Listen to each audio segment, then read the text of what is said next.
Thanks very much, George. And now with the audience, I'd like to go through something very carefully and make this statement at the outset. It is not our intention here to frighten anybody in the country, but there has clearly been something going on in the country this afternoon which we became aware of, which is not widely known at the moment, and yet I want to see if there are some connections being made here that we need to try to understand. You know that we are reporting that there are currently 10 individuals in custody who were picked up at Kennedy Airport and LaGuardia Airport this afternoon. There was an incident at Kennedy Airport at approximately 4:15 this afternoon when 4 men were detained trying to board a United Airlines flight to Los Angeles. They had open tickets to various destinations in the United States. They had multiple fake identifications. They had knives, and they had flight certificates from Flight Safety International in Vero Beach. The individuals had originally been booked on a flight to Los Angeles from New York on Tuesday morning. That flight did not take off because it was canceled right after the attacks on the World Trade Center.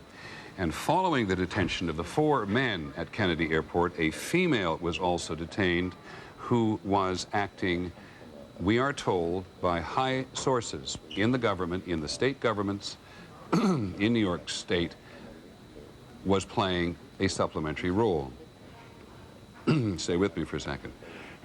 My apologies. And then between 7:30 and 8:15 this evening, 5 men were detained at LaGuardia Airport with the same MO, the same modus operandi as the incident at Kennedy Airport. They had flight licenses, they had fake IDs, and they had knives, etc. Now, the reason I raise this again, aside from the obvious reasons that it is news that nobody we are aware of in the government has denied at the moment, nobody has come to us and said we're not telling a story which is incorrect.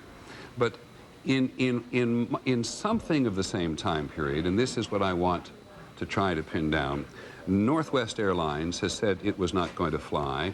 John McCarthy has reported to us from the Pentagon that the reserves are going to be called up.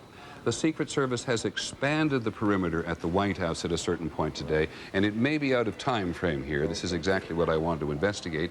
And Vice President Cheney today has gone from Washington to Camp David in Maryland. Let me bring in various correspondents here